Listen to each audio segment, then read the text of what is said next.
నువ్వు ఎన్ని చేసుకుంటే అంత మేలు నా బిడ్డకి. ఎందుకంటే వాటన్నిటిని వినియోగించి నా బిడ్డని అన్ని విధాలా నేను సిద్ధపరచు. వాడు నీకు అప్పులు తేవచ్చు, సమస్యలు తేవచ్చు, కుటుంబంలో తిరస్కారాలు తేవచ్చు, శరీర బలహీనతలు తేవచ్చు, మానసిక వేదనలు తేవచ్చు, అవమానాలు తేవచ్చు, నిందల పాలు చేయొచ్చు, నువ్వు చేయనివన్నీ నీ మీద పడవచ్చు. ఏ విధంగానైనా సరే వాడిని అటాక్ చేసి గుర్తుపెట్టుకు, అవన్నీ కూడా దేవుడు నిన్ను నన్ను మనల్ని సిద్ధపరచుకోవడానికి వాడుకునేటువంటి సాధనములు. సమస్తము ఆయనకు ఏం చేస్తున్నాయి? కీడు చేస్తున్నాయా? సమస్తము ఆయనకు సేవ చేయు. అలాగే సమస్తము నీకు నాకు కూడా సేవే చేస్తాయి, కానీ నష్టము చేయలేవు, కీడు చేయలేవు. ఏదైనా నీవు ఎదుర్కొనే ఒత్తిళ్లు బిడ్డ గుర్తుపెట్టుకో, నువ్వు ఫేస్ చేసే ఒత్తిళ్లు ఏవైనా లోకములో మిగిలిన వారందరికంటే కూడా నువ్వు ఎక్కువ ఒత్తిడి నువ్వు అనుభవిస్తున్నావు, ఎక్కువ ప్రెజర్ చేయబడుతున్నావు, ఎక్కువ గాయాలు నువ్వు పొందావు అంటే మిగిలిన వారి కంటే ఎక్కువ ఆశీర్వాద కారణంగా నువ్వు మారబోతున్నావు. దేవుడిని అలా సిద్ధపరచబోతున్నావు. అని అప్పచెప్పుకుంటావు, పాడుతావు. శాలేమన్నలాగా నేను కూడా ఇతరులకు దీవెనకరంగా ఉండాలనుకుంటున్నాను అన్నోళ్ళు ఎంతమంది అంటే అందరూ చేతులు ఎత్తారు. ముందు తరపు భక్తుల్లాగా, ప్రస్తుతం ఉన్న భక్తుల్లాగా అనేకులకు దీవెనకరంగా ఉండాలని ఎంతమందికి ఆశ ఉంది అంటే అందరూ చేతులు ఎత్తారు. అందుకే రెండో మాట చెప్తున్నాను నేను. ఓకే, దీవెనకరం ఉండాలనేది నీ కోరిక అయితే నిన్ను అనేకులకు దీవెనకరంగా చేయడానికి దేవుడు భక్తులను ఏ మార్గంలో గుండా తీసుకెళ్ళాడో నిన్ను కూడా ఖచ్చితంగా అదే మార్గంలో తీసుకెళ్తాడు. భక్తులను ఏ మార్గంలో తీసుకెళ్ళాడు? చిలకలూరుపేట నుండి గుంటూరు పోతే ఏమేమి తగులుతాయి? గణపారం తగిలిద్ది, గణపవరం, ఎడ్లపాడు, బోయపాలెం. అవునా? నువ్వు వెళ్తున్న రూట్లో, గుంటూరు రూట్ అనుకో, నువ్వు వెళ్తున్న రూట్లో ఎడ్లపాడు, గణపవరం, బోయపాలెం ఇది తగలకుండా కావూరు, లింగుంట్ల, గంగనపాలెం ఇది తగులుతున్నాయి అనుకో, గుంటూరు రూట్లో లేవు. నువ్వు అర్థమైందా? గుంటూరు వెళ్తున్నాను అనుకున్నావు కానీ గుంటూరు రూట్లో లేవు. అర్థమైందా? స్తోత్రం చెప్పు. లేకపోతే అలా కాకుండా పర్చూరు, కారంచేడు, ఏమండి ఇది తగులుతున్నాయి అనుకో, లేవు. గుంటూరు రూట్లో లేవు, చీరాల రూట్లో ఉన్నావు. లింగుంట్ల, కావూరు, గంగనపాలెం తగులుతున్నాయి అనుకో, నరసరావుపేట రూట్లో. గుంటూరు వెళ్ళాలి, గుంటూరు రూట్లో ఉన్నావంటే ఖచ్చితంగా గణపవరం ఫస్ట్ తగిలిద్ది, తర్వాత ఎడ్లపాడు తగిలిద్ది, తర్వాత బోయపాలెం తగిలిద్ది. అట్లాగా భక్తులు, ఇతరులకు దీవెనకరంగా మారిన భక్తులందరూ కూడా ఏ ఏ విషయాలలో ప్రయాణం చేశారో, ఏ ఏ ప్రతికూలతలు ఎదుర్కొన్నారో, ఏ ఏ పరిణామాలు ఎదుర్కొన్నారో వాటిల్లో ఖచ్చితంగా అదే రూట్లో నువ్వు ఉన్నట్టయితే ఖచ్చితంగా కొన్నైనా సరే నువ్వు ఫేస్ చేయాలి, తప్పదు. అంతే. దేవునికి స్తోత్రం కలుగును గాక. ఎంతమందికి అర్థమైంది? ఏమర్థమైంది? ఎందుకు ప్రభా ఇట్లాంటి అంటే అవసరం అంటాడు ఆయన. అవసరాన్ని బట్టి అగ్ని వంటి శ్రమలు కలుగుతున్నవని తెలిసి కలత చెందబోకు. అవసరాన్ని బట్టి అగ్ని వంటి శ్రమలు కలుగుతున్నవని తెలిసి కలత చెందబోకు. నిన్ను పిలిచిన దేవుడు నమ్మదగినవాడు, శోధనలో నిన్ను విడిచిపెట్టిపోడు. కంటి పాపల తోడుండి నిన్ను కాచుకుంటాడు, కన్న తండ్రిలా తోడుండి నిన్ను ఆదుకుంటాడు. నమ్ము నేస్తమా, ఇది సత్యం, నీడబోకుమా విశ్వాసం. నీ ఆశ నిరాశ కానే కాదు, వేదన ఎందుకు? నీ కన్నీరు కలకాలముండదు, కలతే చెందకు. దేవునికి మహిమ, దేవునికి మహిమ. హల్లెలూయా. ఇతరులకు దీవెనకరంగా మారిన భక్తులు, భక్తురాండ్రు నడిచిన త్రోవలో నీవు కూడా అదే ఫలాన్ని పొందాలని అడుగులు వేస్తే ఖచ్చితంగా ఆ అనుభవాల్లో కొన్నైనా నువ్వు నేను మనం ఫేస్ చేయాలి. అలా ఫేస్ చేయడానికి తెగింపు, ధైర్యము, సమర్పణ ఉంటేనే దిగాలి. దేవుణ్ణి అడగాలి, ఇతరులకు నన్ను ఆశీర్వాద కారణంగా మార్చు అని. అట్లా కాకుండా దడ, ఆయాసం, పిరికితనం, వెధవతనం ఉందనుకో నోరు మూసుకొని కూర్చో అంతే.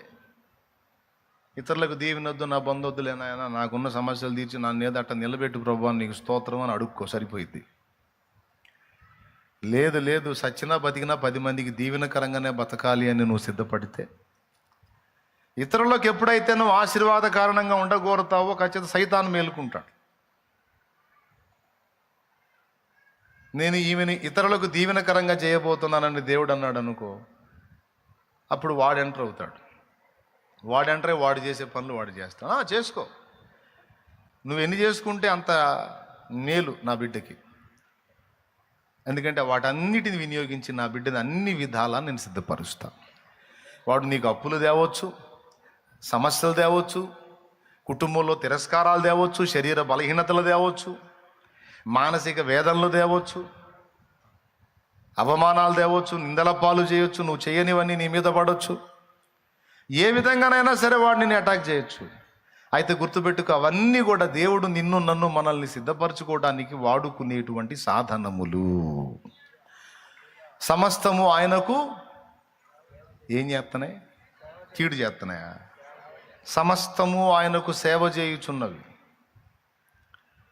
అలాగే సమస్తము నీకు నాకు కూడా సేవే చేస్తాయి, కానీ నష్టము చేయలేవు, కీడు చేయలేవు. ఏదైనా నీవు ఎదుర్కొనే ఒత్తిళ్ళు బిడ్డ గుర్తుపెట్టుకో, నువ్వు ఫేస్ చేసే ఒత్తిళ్ళు ఏవైనా సరే, లోకములో మిగిలిన వారందరికంటే కూడా నువ్వు ఎక్కువ ఒత్తిడి నువ్వు అనుభవిస్తున్నావు, ఎక్కువ ప్రెజర్ చేయబడుతున్నావు, ఎక్కువ గాయాలు నువ్వు పొందావు అంటే గుర్తుపెట్టుకో, మిగిలిన వారి కంటే ఎక్కువ ఆశీర్వాద కారణంగా నువ్వు మారబోతున్నావు. దేవుడు నిన్ను అలా సిద్ధపరచబోతున్నాడు. దేవునికి స్తోత్రం కలుగును గాక. హల్లెలూయా.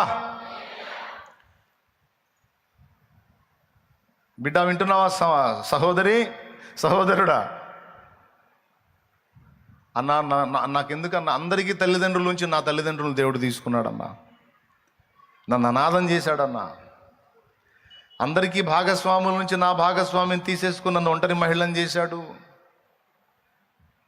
అందరి సంతానాన్ని నిలబెట్టి నా సంతానాన్ని తీసుకొని నన్ను కడుపు శోకానికి తీసుకెళ్ళాడు. నన్ను ఇలా చేశాడు, నన్ను అలా చేశాడని నువ్వు వేదన పడుతున్న ప్రతి విషయము అది నీకు సేవే చేసిద్ది, కానీ కీడు చేయదు. ఎందుకంటే దేవుడు నిన్ను ఏర్పరచుకున్నాడు. దేవుడు ఏర్పరచుకున్న సాధనం. నువ్వు ఏర్పరచుకున్న సాధనాలకే స్పెషల్ ట్రీట్మెంట్. స్తోత్రం. అర్థమైంది? అందరికీ ఉండదు. కొండలోని రాళ్ళు చాలా ఉంటాయి. కొండ అంటే అనేక రాళ్ల సమూహం. కానీ ఏ రాయి మీద శిల్పి మార్కు చేశాడో అది కొండ నుండి వేరుపరచబడిద్ది, ఒక ప్రత్యేక స్థానం ముందు నిలపబడిద్ది, రోజు కోటింగ్ పొందిద్ది. అది మిగిలిన కొండంతటికి ఏ ఇబ్బంది ఉండదు. దేని మీద మార్కు చేశాడో అది వేరుపరచబడిద్ది, అలాగే గాయపరచబడిద్ది కూడా. ఎంతమందికి అర్థమవుతుందో ఏమో. మరి ఏం చేయబడిద్ది? ప్రత్యేకించబడిద్ది మరియు గాయపరచబడిద్ది. ఫలితంగా ఏం జరిగిద్ది? అయ్యేమో ఎప్పటికీ కొండరాళ్ళు బండరాళ్లే, కానీ ప్రత్యేకింపబడి ప్రత్యేకముగా గాయములు పొందినది ఇదేమో ఇక శిలగా ఉండక అది శిల్పంగా మారిద్ది. అది ఆకర్షణీయమైంది. అర్థమైందా? చిన్ననాటి నుంచి నాకు బాధలు, అవమానాలు, శోధనలు, వేదనలు, తృణీకారాలు, తిరస్కారాలు అలవాటు. దేవునికి స్తోత్రం కలుగును గాక. అంటే చిరుప్రాయం నుంచే చెక్కుకొచ్చాడు. అన్ని విషయాలలో నలగగొట్టి విరగ్గొట్టి సిద్ధపరిచాడు. ఇప్పుడు తన కార్యాలను దేవుడు బలంగా జరిగిస్తూ ఉన్నాడు. నా బాల్యం నుంచి కూడా నేను అలా ఆలోచించుకునేవాడిని, అందరి బతుకులు ఇంతే ఉన్నాయా, నా బతికెట్టుందా, మాకే ఎందుకు ఇన్ని సమస్యలు, మాకే ఎందుకు ఇన్ని కష్టాలు, మాకే ఎందుకు ఇన్ని ఇబ్బందులని మీలో కొంతమంది అనుకున్నట్టు బాల్యం నుంచి కూడా కొన్నిసార్లు నేను అనుకున్నాను.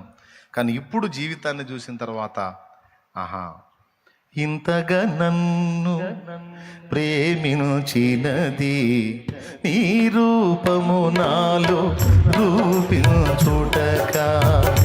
ఇంతగా నన్ను ప్రేమించినది నీ రూపము నాలో రూపించుటక.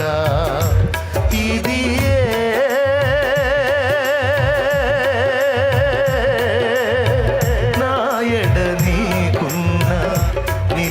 సంకల్పమా, నాయడ నీకున్నా నిత్య సంకల్పమా. ఇంతగా నన్ను ప్రేమించినది నీ రూపము నాలో రూపించుటగా. శ్రమలలో సిలువలో నీ రూపు నలిగినదా,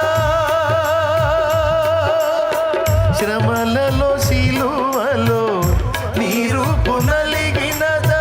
శిలనైనా నన్ను నీ వలె మార్చుటగా, శిలనైనా నన్ను నీ వలె మార్చుటగా. శిల్పకారుడా నా యేసయ్యా,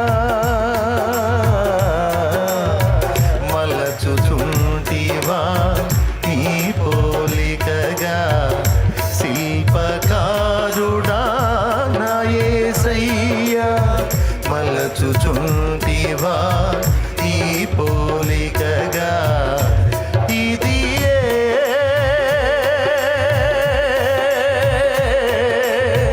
నాయడ నీకున్న నిత్య సంకల్పమా, నాయడ నీకున్న నిత్య సంకల్పమా. దేవునికి మహిమ. సంకల్పాన్ని నీ ఎడల నా ఎడల కలిగి ఉన్నాడు కాబట్టే మనల్ని ప్రత్యేకపరుచుకున్నాడు, ప్రత్యేకముగా నిర్మించుకుంటున్నాడు. ఎందుకు నిర్మిస్తున్నాడు అంటే, నువ్వు కోరావు కదా ఇతరులకు నన్ను దీవెనకరంగా ఒక ఈవిగా, ఒక బహుమానంగా నన్ను చేయని అడిగావు కదా. అందుకు దేవుడు నీ మీద ఆయన పని మొదలుపెట్టాడు. సహోదరుడా, నువ్వు కృంగిపోవాల్సిన అవసరం లేదు. సహోదరి, నువ్వు కృంగిపోవాల్సిన అవసరం లేదు. ప్రస్తుతం నువ్వు ఒకవేళ శ్రమ కొలిమిలో కాలుతుండొచ్చు, ప్రస్తుతం ఇబ్బంది కొలిమిలో నలిగిపోతుండొచ్చు. కానీ గుర్తుపెట్టుకో, దీనంతటి ముగింపు, దీని ఫలింపు ఏంటో తెలుసా? నువ్వు శ్రేష్టమైన ఈవిగా మారబోతున్నావు. నువ్వు శ్రేష్టమైన ఈవిగా మారబోతున్నావు. ఇది జరిగి తీరిద్దంతే, దాన్ని ఎవ్వడు ఆపలేడు. ఎందుకంటే ఇలాగూ చేయడానికి పూనుకుంది దేవుడు.